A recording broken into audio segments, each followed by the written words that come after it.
Welcome to another episode of Culturevate, episode number 4. We got a lot of good topics today. We got again the Honorable HB, Coakley, and your boy Christian. First topic we're gonna get into is something that's taken over Facebook by storm, I think. The Hottest on St. Martin challenge. HB, the resident purist on set. And a former rapper.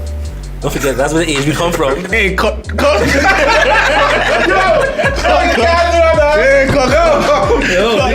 So, the Hottest on St. Martin challenge. Okay. What was your opinion on that? Well, I think it's a good initiative to.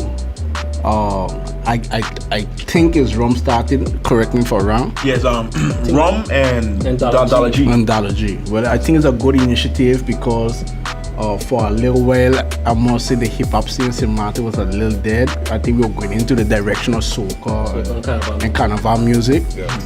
At a point in time in St. Martin when hip hop was big, actually, in my opinion, was bigger than soca and those other things. I don't know if anything could be ever bigger than soca. No, hip hop, dancehall was more popular than soca when I was going. I think everything had the phases at a point in time. I think at a point in time, hip hop had take over as well. Sweatbox was all dancehall. Okay. And it's a good initiative. I hear a lot of different freestyles. I didn't hear all, and it's not stopping. It look like It's like a wave. Yeah. A tidal wave. So Tsunami. I find it's a good initiative, and I would like to see more female rappers. Though I hear 2 female rappers. Which two? Shakira. Erica, yeah. Passion. That was dope. Big up to Passion. But she got 7,000 views already. Yeah. Oh yeah. Passion is the Tupac. Erica something, right? Yeah. She has the most views right She's now. on 7.5. was good, yeah. Last time I checked. And I can't remember the other person. Sorry, but the other person was good as well. So I would like to hear more of the female rappers. Definitely. I had like Passion back in the days. Like she was one of the female artists. She had look good and could rap like really good. Yeah. What do you think, Joe? Yeah, I love it. Like I love this because like a couple of weeks ago we were talking about how like we're trying to figure out like who the local artists, and this initiative, this challenge, it make us see like they got a bunch of like rappers that we never heard of, and Even rappers that came out of retirement. exactly, and these guys can actually spit. Like these guys can spit bars. It's not like what you're seeing right now is popular in like American culture, like the mumble rap and the more melodic rap. These guys are like 90s Bars, boom bap, like bars, 2000 bars. I like how you just stole my thing from off camera. All right. But like honestly, what I feel like after this though, they should capitalize on this. Like they need to come together and like do something more of this, man. Because like right now it's a major wave. If these guys come out and drop like a compilation mixtape or like a cipher or something, just like capitalize on this. So like all the artists that came out, they put their own project out. Because right now the eyes on them. Correct. All eyes on them. You know what I like about it is that it brought the most unity I've seen in hip hop on the hip hop scene in St. Martin together. yeah, like sure. I saw the most rappers I've ever seen, and the unity among rappers. You see other rappers sharing the rappers' videos, and commenting on the other rappers, and like doing the whole flame emoji, shouting at each other, and like tagging other rappers, telling I know you don't rap anymore, but do it for the culture, do it for the culture. It's like I think it's a really good movement. And I heard some really good positive raps too.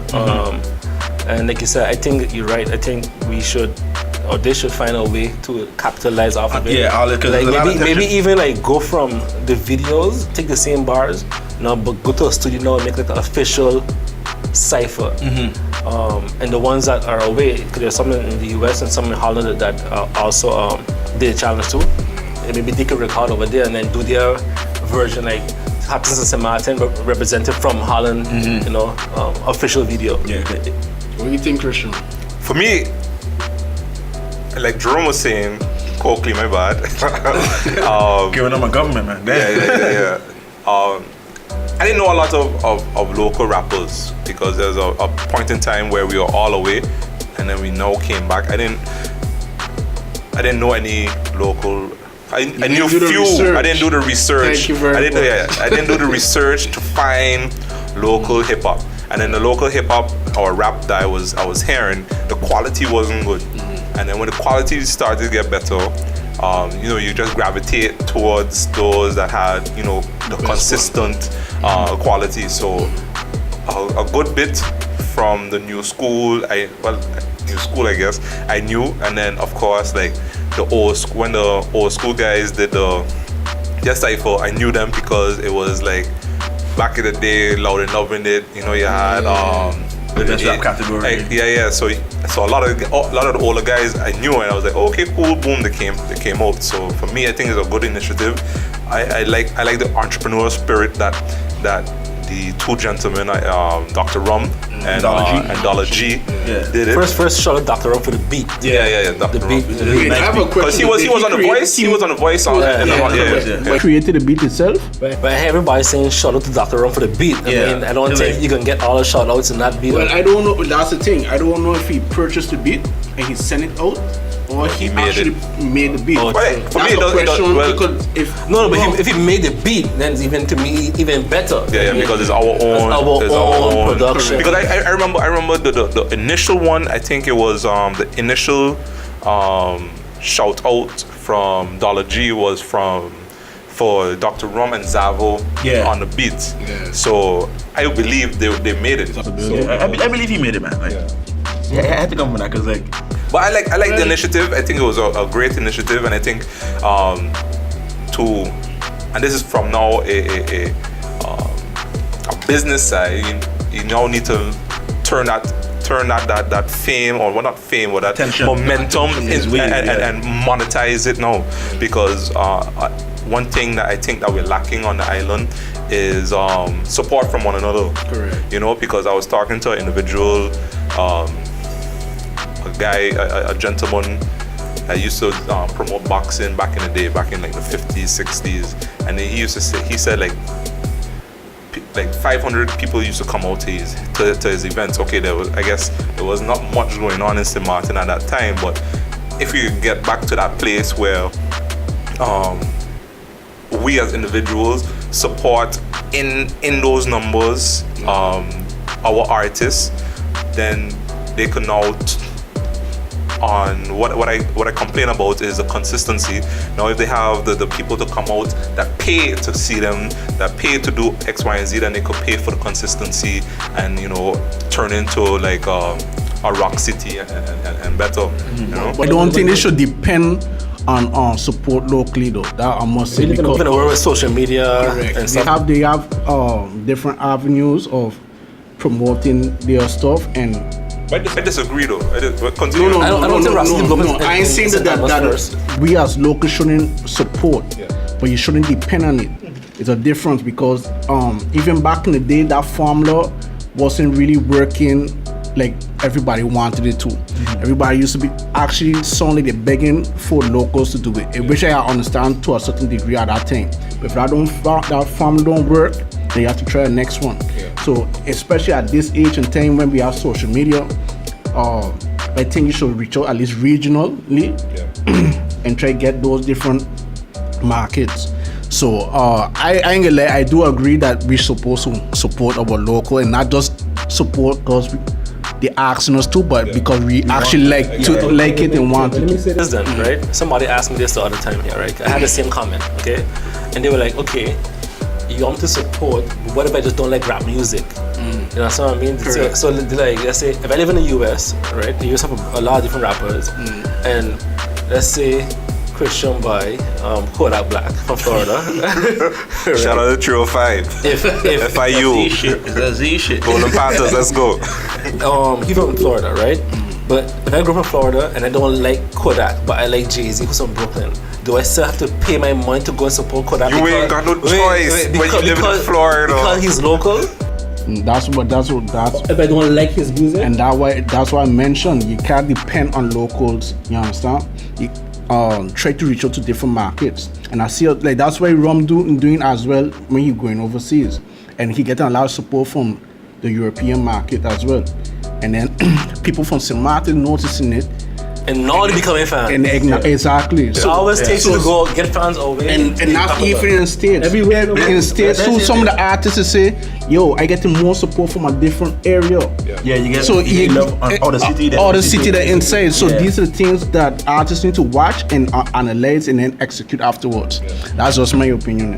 But stepping back to the entrepreneurial spirit, and we going to segue into a comment that Akon made on a podcast stating that African Americans shouldn't wait for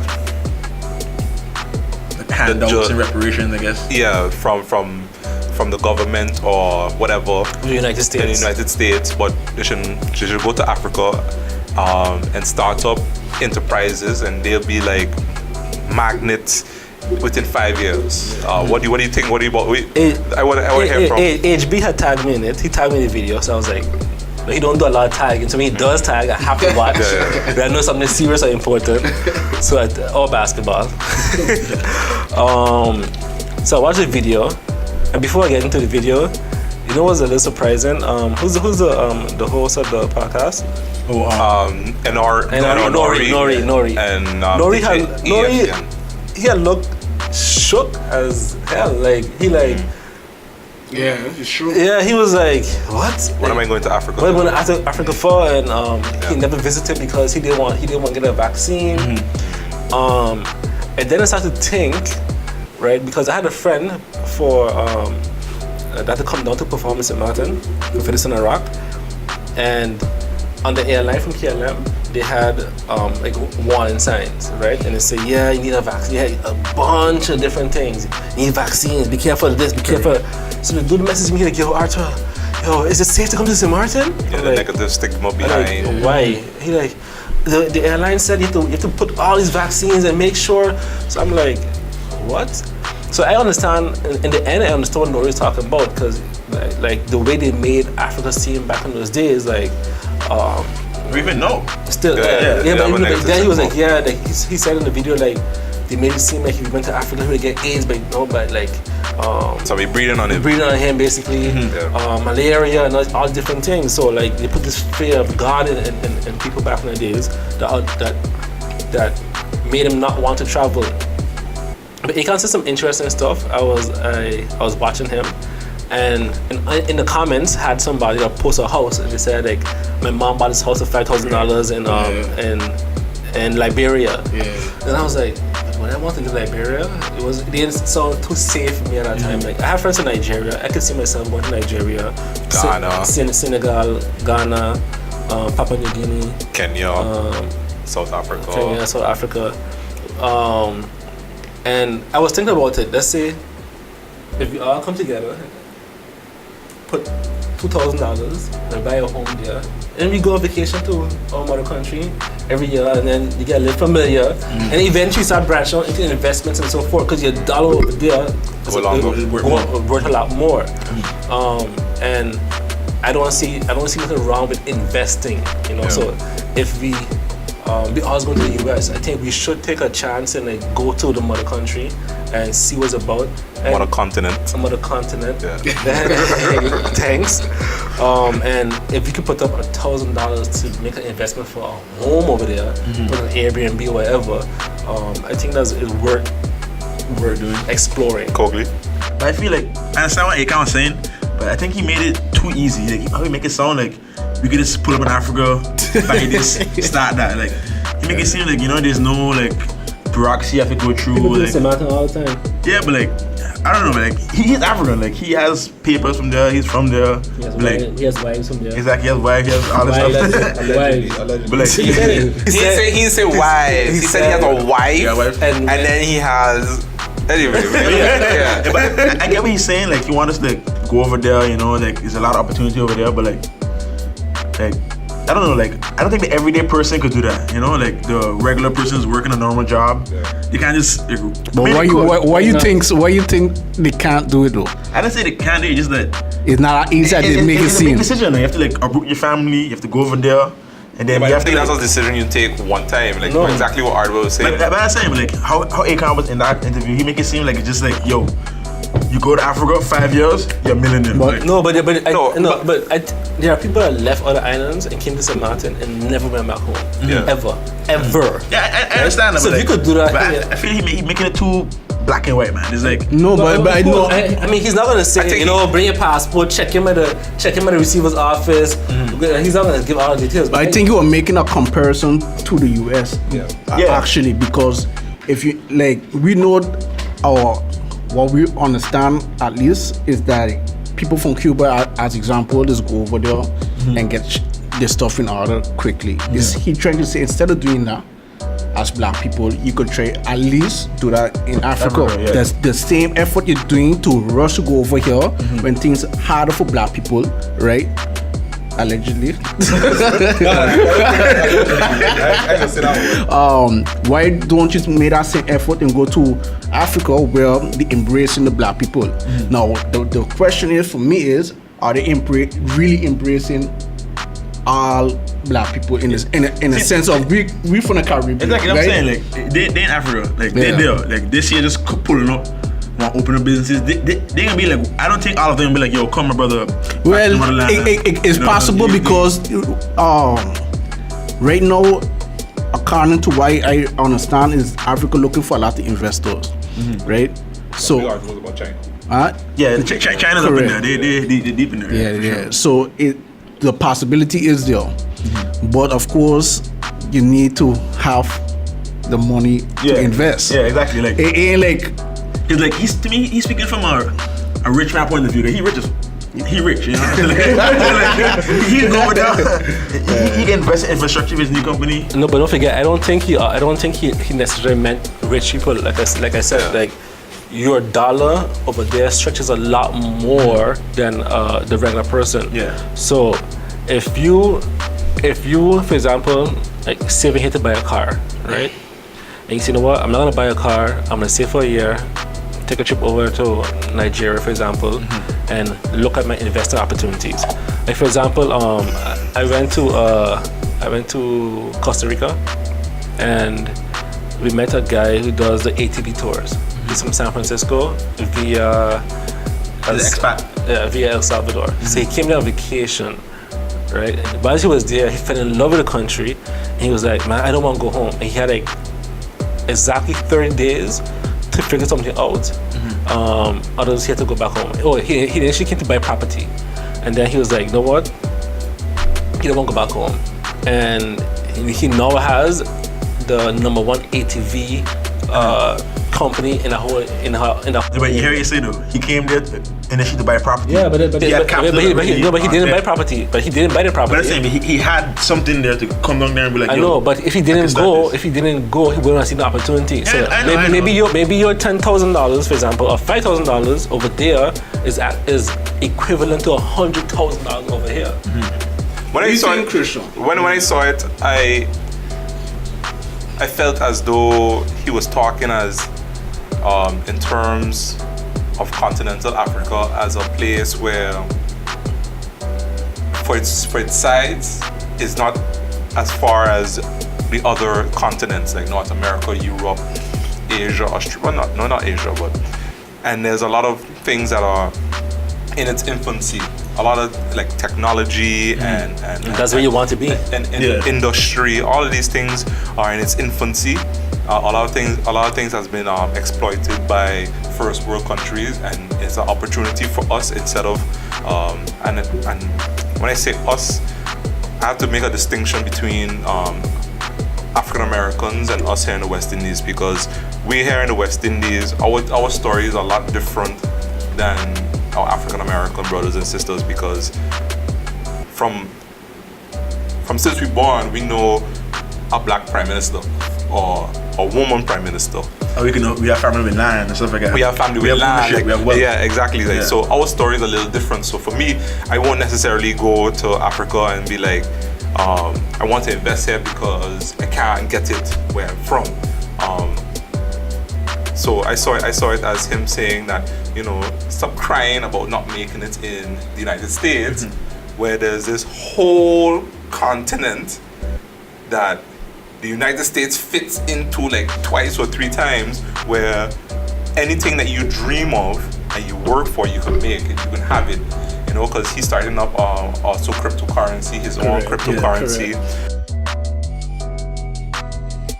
Yeah, he brought a lot of. And to add to that, it's a strategic move for Akon too. Exactly. Well, the whole approach was strategic. Yeah, but he also said the rappers, the moguls, everybody, sports players. And it's true, because if you take, for example, everybody in the NBA, right, and say, like, he said that if the whole NBA, all the black athletes go to Africa, 80%. was 80%. I think a little higher. Probably more than that. The NBA is dead. Right? The talent is gone. The talent's gone, and we're gonna still watch the talent. Like, if every NBA player goes to Africa right now and they start a National African League, right, we're gonna watch the games. Yeah, exactly. Because the players still play. Yeah. You want to watch all of the good players. Exactly. That's why, like, not bashing WNBA, but like, and I can watch. Yo, be careful. Be careful. I mean, let her finish. Might have a segment on us. I mean, like, let's be real. Like, if I want to watch sports, I want to watch like the highest levels. I want to see dunking. I want to see. WNBA is not the highest level of female sport. Yeah, see how you say right there, female sport. You already put the like. Distinction. Yeah, female sports. Okay, like, so you trying to tell me Serena Williams? You wouldn't watch Serena Williams versus another male tennis player? I would watch that because like she's like. I won't watch. No, That's it depends. No, it depends on who, because Serena Williams ain't beating somebody like a Roger Federer. But let's be real though. We can't. No, I don't mean versus. But no. But it would be a good competition. It will be good. I will watch it. I think it's not possible either. You don't think Serena Williams could beat Roger Federer? I actually think it's possible. I think she could beat her. I don't. I was wondering why they don't cross. They used to have it back in the day. No, they have mixed doubles. Yes? Yeah, they have Yes, mixed now doubles. one-on-one. I thought one-on-one. No, but there was a time, I can't remember who it was. It was a really famous female tennis player had a match against. And I ain't talking about Who won? I think the woman won. I can't remember. Is it? Jackie something? No. I can't remember. I can't remember the lady's name. I think she won. I think they even had a movie about it and all. I think. Emma Stone is being hailed for her spot-on portrayal of tennis great Billie Jean King. Steve Carell, sporting lamb chop sideburns, plays Bobby Riggs in the movie Battle of the Sexes. It's based on the epic 1973 showdown tennis match pitting the feminist King against the chauvinist Riggs. I think Right now, I think the best WNBA team could be the Cavs. I don't think so. Stop that. Okay, well, I mean, I ain't saying it ain't bad athletes, but like, come on. before you finish digression, you want to tell me this Duke team can't beat the Cavs? No, come on, Wait. come on. That is men versus boys. Without Kevin Love. Women Duke's team or like Duke? No. Duke, Zion Williams and RJ. You got better men versus boys. Most of the time when college players enter the NBA, most of them don't be on our level. No. Yo, let me tell you something. The Cavs. I used to go watch my FIU play, right? And he used to have stretches, right? Where nobody's scoring for 5 minutes, dog. We're talking about FIU. Yo, FIU. We're talking about FIU. Hey, shout out to the Golden Panthers. What division they like? They Conference USA. Anyway. So, would you move back to continental Africa to? Well, maybe not move back, but invest in continental Africa. I would if I had. I mean, How much capital? His mouth. How much capital would you need? How much capital would you need to feel comfortable? No, investing in Africa. Like initial investment, I say at least like 10K. Okay. HB. Well, I gotta do research on that. But I think Your personal money. Exactly. I think me personally, comfortably 20K. 20K. Wow. The honorable. I think it depends on the investment. So Depends on the field. Right. On the field, if you're gonna tell me if I could invest, let's say, in a new mobile system startup or whatever, I'd probably go a little higher. If it's something like that.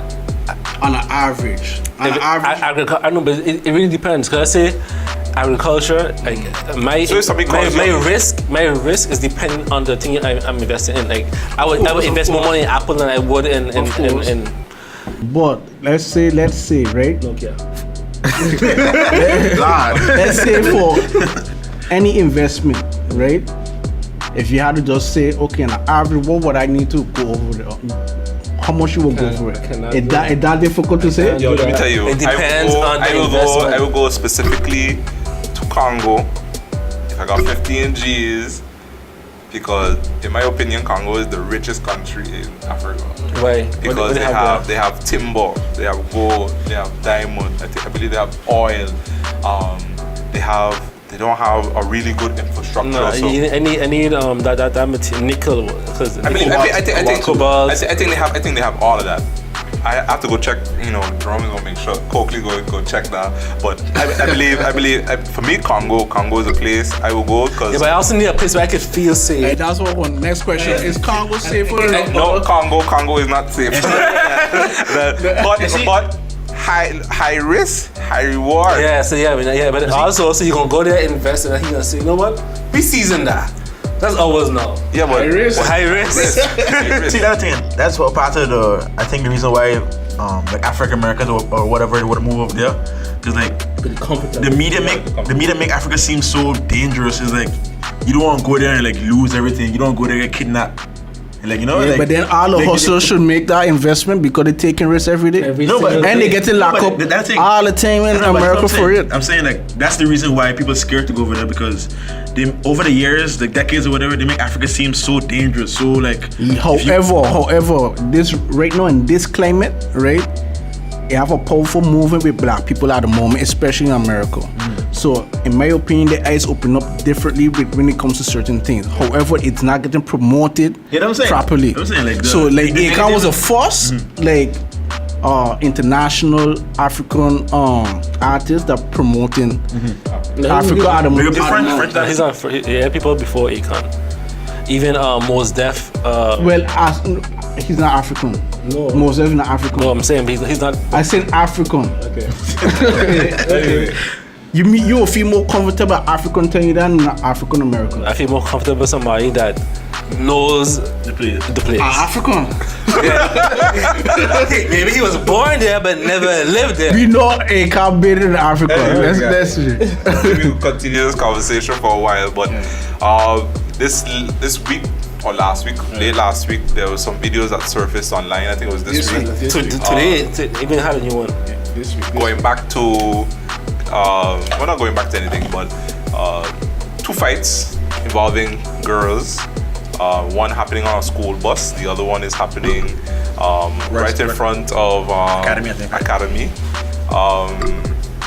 Is there a breakdown in society where we see children fighting on school buses and on the road, or is this normal part of? Is it different to when we were in high school? To be honest with you, But it wasn't different when I was in high school. I think back when we were in high school, it was more fights every other day. Fight down the road, because we went to Dominic. Yeah, so every other day, yo, fight by NBC, yo, everybody around. And we used to be able to see because we was on the hills. So we Yeah, used so to be you able look to down and see what's going on, see the in people FBC, like yeah. converging, but like nowadays, camera phones. I think we had way more worse fights. Yeah. And not only that, when I went to high school, the people that were before me, they weren't graduating, so they were like a lot bigger, a lot older. So like we watch these videos, for example, they look a lot more smaller. They're fighting already in the first, second form. Like, and some of these guys, we had people came. Come to school with 2x4s and all kind of crap like that. These last 2 fights, and I think the fight that we spoke about earlier, a couple months ago, weren't they girls fighting? Yeah. I think we have more girls fighting now than when people go to school. That's what I want to mention. The interesting thing about this at the moment, we have more female fights than the male fights. However, the conversation I think I brought up for one of the episodes was it was males fighting. However, as of late, we're getting more female fights. A lot more female fights. Which is kind of crazy. It's kind of weird. No, because that one that you showed me is big. That girl was sick in some blows. You were I heard she got arrested by the way. And the part that had me, my facial reaction, right? The part that had me is that I saw an older individual watching the fight. Two of them actually. And then you pointed out to me there's a lady there watching one of the fights, and I'm like, okay, you see a fight going on, why isn't anybody stopping it? That's a good And then in the other one, somebody stops the car, gets out of the car to stop the fight, and the kid's holding back. Yeah. So that was messed up. That was messed up. That somebody coming to stop the fight and you holding back. Yeah. And I'm like, yo, if that person had died now, like how would you have felt? Like you are then responsible, and you should be held responsible for that person's death. And well, let me ask quickly. if two young ladies are fighting by a school and you happen to be passing out, what would be your reaction to it? Man, none of my business. My initial reaction be like, what's going on here? Then I don't know if I see it getting a little violent, like I don't know, I kind of controversial, so I might watch it for a little while. But then keep it real, you know. But like if it's getting a little too crazy, I'm like, okay, yo, someone gotta step in, you know. I guess I would think about stepping in, but I'm not sure if I would be the person to do that, you know. I ain't Superman, you know. Like, what would you, Christian? I live by the mantra, dying in your business. No, because it's an interesting thing, because like if it happened like right next to me, I think I would stop it. If I drive and minding my own business, I'm minding my own business. Yeah. Because hold on, what would you do? No, it's an interesting thing, because when I see these situations, I think back even to my parents' days, right? They used to say, fight it out if anything happened, as example, right?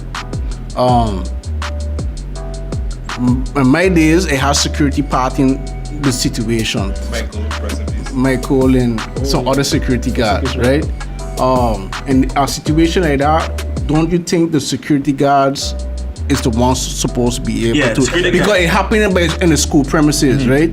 And the other one happened on a school bus. Which is considered school premises. I would say it's like, well, they have authority there. Yeah. It's supposed to be. I can't why I understand if anything happened on a school bus, the bus driver is responsible. Yes, 100%. Look, I just want to say. But it's a funny situation for the bus driver too, because things back in my day ain't like how it is now either. Because some parents act differently than when I was around too. Definitely. Don't hold my daughter. Why is it? Because you hold my daughter is where she get the licks. As example, so it's a sticky situation. So I kind of in between the lines. You don't know when you're gonna get serious. So Look, I do think when you make a good point, I think I was thinking how do we decrease how do we decrease this? How do we curb this? And I think the whole camera phone situation, it making it cool. If you watch the guys, like they're stopping the guy because they want to film. Yeah, exactly. The individuals want to become famous. Yeah. So even more so than the people fighting. Like they don't care about the people fighting. They care about you know what happened to me back in the day if my brother had seen me in that video? I get blows. What? But mommy, I ain't doing nothing. Be like, why you don't people? exactly. Thank God for no camera. Going back to what you were saying about not knowing if to go in or stay out. Yeah. When I used to work in the bank, I used to ask the security guard, "Hey yo, if we get robbed." No, let me not say that because I want Culturevate to come to be the reason why anything. But so we go move on from that. But next thing is, you can catch me off guard. But anyway, by the time y'all see this episode, St. Martin Day would have already passed. So we're going to do a little. What would you like to see from St. Martin as a young person? Because we're all here under 30-ish. Well, 20. We are millennials. we are millennials. So my question, and I got to pose it to Coakley first, is what do you want to see from St. Martin going into the future? Or for St. Martin's Day? You mean Which St. one? Martin's Day or like? No, not St. for Martin? St. Martin. Where do you want to see St. Martin go into the future? Like, as a people, as a community, as individuals, for you yourself, where do you see yourself within this community in the future? Well, like everyone else, everyone wants to see their country in the right place, you know? You want to see St. Martin in a direction where it's like the economy is going, but like the economy is going, but you're also bringing up the people behind. Because the economy could get super, like, you know, it could be really good, the GDP could be really good, but the individual, they're lacking behind, like only a few benefiting. I want to see in a way that everyone getting this dollar, you know, everybody eating, you know? Yeah.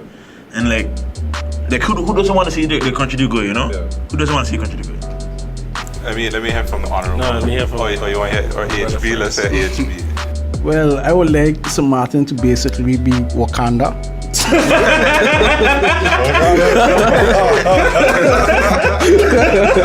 Nah, man. But honestly, I in the future I would like to see St. Martin. It can be cliche, but progressing.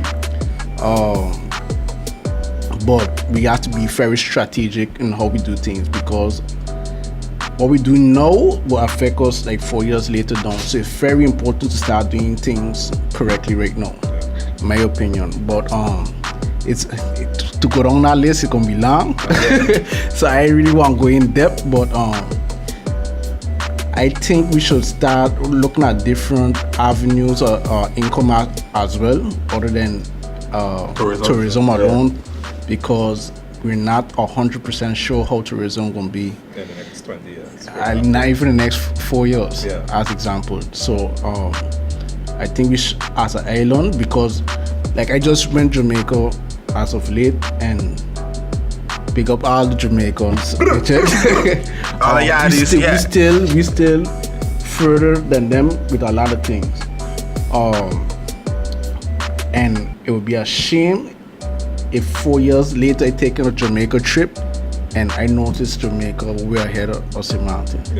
And I would like for us to really strategically make plans for 4 years later. I don't want to say 20 years. I want to say I want to see it at a young age. You understand? So that's my thoughts on that. Well, for me, it's a little different, being that I'm in the political climate, and even like HB said, like when you travel, and I encourage everyone that can travel and afford to travel to leave St. Martin once in your life, or more than once if you have to, and because when I travel, I don't compare St. Martin to bring St. Martin down. So I don't come back and say, oh, St. Martin was bad, or no. I don't do all the complaining. I get inspired to want to see St. Martin better. I say, you know what, maybe we could do this, and maybe we could try something new. Because when you travel and you see countries that are a little more advanced, like in my head, of course you have this feeling like, oh, why we didn't do this, or why our parents didn't make better decisions back in the days or whatever, but now it's our turn. And for me, as somebody in politics, I tell myself, okay, well, for the next 4 years, right? Instead of just wishing, these are the areas that I want to work on. Supporting more entrepreneurship, supporting more things like this. We don't have, as a country, we don't have cable TV. We don't have a local station anymore. We don't have local cable TV anymore. I don't know any country in the world that doesn't have their own cable TV. But there's no excuse. At the end of the day, you guys found a way. So online, I would like to see our generation, next generation, start to make use of all the stuff that's free. Like we have the biggest library. Our library ain't doing all that good, but we have the biggest library in the world, which is the internet. For us to take more risks and also support each other more. So outside of politics, I would like to see us as individuals support each other more, take more risks, and to continue to put us on the map. For me, to piggyback on what you were saying, I think we need to take as people more individual responsibility and not leave everything up for government, because government is an apparatus that is there to aid the individual, but it's not there to do everything for the individual.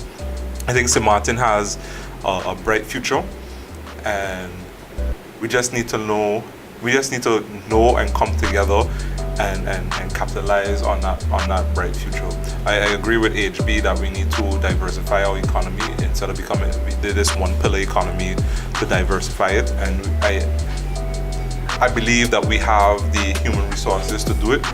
We send kids away every year to go to school. We need to find some way to incentivize them, because we're living in a global economy right now. Although there are big countries moving back to populist initiatives, but it's still part of a global economy, and I think St. Martin could be one of those small island nations that are part of that global economy in a number of ways. So I just think, personal responsibility, diversifying our economy, and capitalizing and strengthening what we already have. And what we already have is us, and we all move back to St. Martin because we believe in the future of St. Martin, because we could all stay wherever we were. I didn't particularly want to stay anywhere. I didn't want to stay in the Netherlands or the States, because in the Netherlands it get cold. But I think St. Martin has a bright future, and we just we need to do a lot more of what we're doing now, conversation, because that's. And shout out to the St. Martin shirts. Shout yeah. Whoever made it. We go right into the next episode, man. Don't worry. Whoever made it. You got your pen on. Yeah, check it out. Zoom in. 365, 24/7. To the camera, your pen on. Always. Everything. I ain't got a shirt today, but always. Anyway, guys, Culturevators, we're gonna make that stick. See you next time. Thank you for viewing. Don't forget to like, comment, and share.